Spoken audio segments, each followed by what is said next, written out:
a surgeon came in. He told us that we should leave Sarah, leave our baby in the hospital, and to walk away from her, not to bond with her, don't feed her, just leave her, walk away, and have other children. And to hear that kind of advice from a doctor, from a surgeon, we were in a total daze and shock that our child wouldn't live. I believe my great-grandfather was the first Jewish ostrich farmer in South Africa. My grandfather always wore this special hat. He would also put on the tefillin, the phylacteries around his arm and around his head. He would take me to the synagogue on Shabbat. As a young boy, it's coming up to my bar mitzvah. The rabbi made a speech, and he got up and he said, well, it's a shame that Lawrence is not as good at Hebrew as he is at rugby. So I was the sportsman in the family. My brother Alan, on the other hand, was more of the philosopher, the thinker. When my brother came home from an army pass on the weekend, he had this Bible and some literature, and my brother and I shared a bedroom together. So he hid that literature under his bed. I'm not really sure how this happened, but my parents found that Bible. And I was really quite shocked to see their response to my brother's interest. And I'd never seen my dad cry before, but I saw him cry. My brother put it aside and vowed not to think about Jesus again. I met Louise when I was 15 and she was 14. Even at a young age, talking about one day when we got married. And she had agreed that if we ever did get married, that she would convert and become Jewish. It was at that time that Jews in South Africa were wondering about the future. And a lot of Jews decided to go to Australia. I had to consider leaving behind my beautiful girlfriend. And that was extremely traumatic. So I had a little deal with God. God, if you'd bring us back together, if we could see each other again, I would become a good Jew, and that will bring up our children to be good Jews. And in that year, things really began to change. My brother, once we had come to Australia, started to think about Jesus once again. He became a very strong believer in Jesus. He had a supernatural encounter with God. His life was completely changed. He was saying things like, I really love Jesus. Jesus has changed my life. And I thought that was very odd. First of all, because Jesus was a man and he lived 2,000 years ago, and I couldn't understand this love that they shared for one another. Not only that, of course, Jesus was dead, so how could he love Jesus? And it really didn't make any sense to me. And he just said, listen, Lawrence, I want to read to you.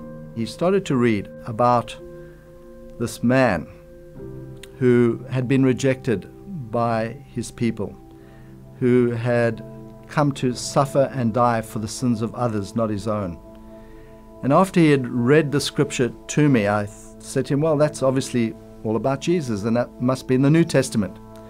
Well, of course, he was very quick to show me that he had just read from the prophet Isaiah, chapter 53, the prophet who wrote 700 years before Jesus. I was really struck with that prophecy. It was a prophecy that really made me think that there is some truth to what my brother was sharing with me. That made me feel very uncomfortable. I always felt a very strong connection with my Jewish identity, and here I was being confronted with the truth about Jesus being the Messiah. I started to think to myself, really Jesus could be our Mashiach, our Jewish Messiah. And if he is, well then I had to, as a Jew, believe in him. And so I came to a point when the opinion of God became more important to me than the opinion of my people. That was very difficult because I was worried about what would my mom and dad think? What would my family think if I went the same way as my brother?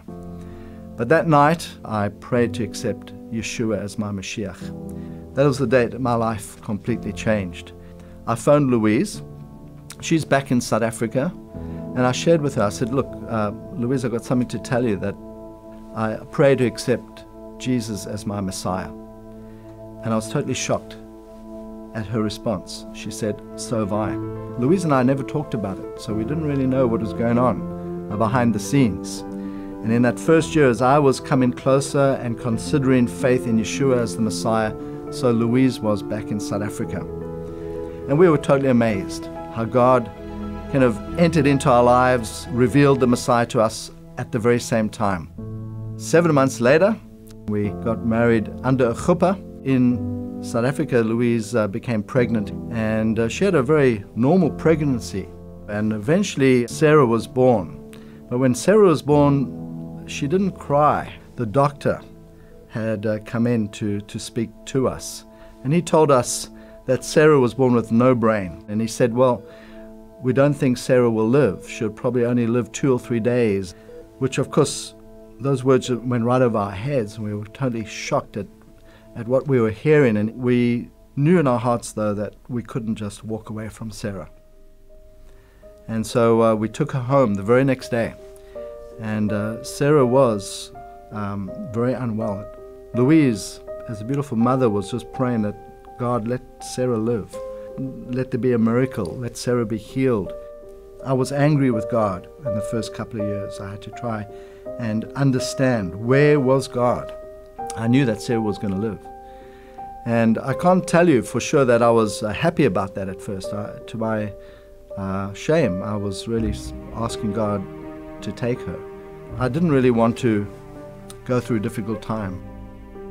And God began to use Sarah in the most amazing way in our lives. The doctor had said that Sarah would be a vegetable, that she wouldn't smile. And the first time she smiled at me. And she really melted my heart. And I really had felt like perhaps, like a murderer, that I wanted her to die. I didn't want her to live. And I really repented of that, because I knew God had a special purpose for Sarah's life, to do something deep within me, to do something in us as a family. Sarah today is 27 years old, and yet Sarah's life has spoken so much to us and to others, even though she herself has never spoken a word. I came to realize, though, that God works through difficult times in our lives in very powerful ways, that He actually speaks to us louder through our suffering than He does through our pleasures. And Sarah's disability has taught us so much about God. It's taught us so much about life. Life is not perfect. There's a lot of challenges. I think there's one thing that is common to all humanity, and that is suffering. And He uses all these things in our lives to speak to us in very profound ways. And that makes God very impressive, the way that He can actually use difficult life circumstances to teach us and to mold us and to make us into, God willing, better human beings.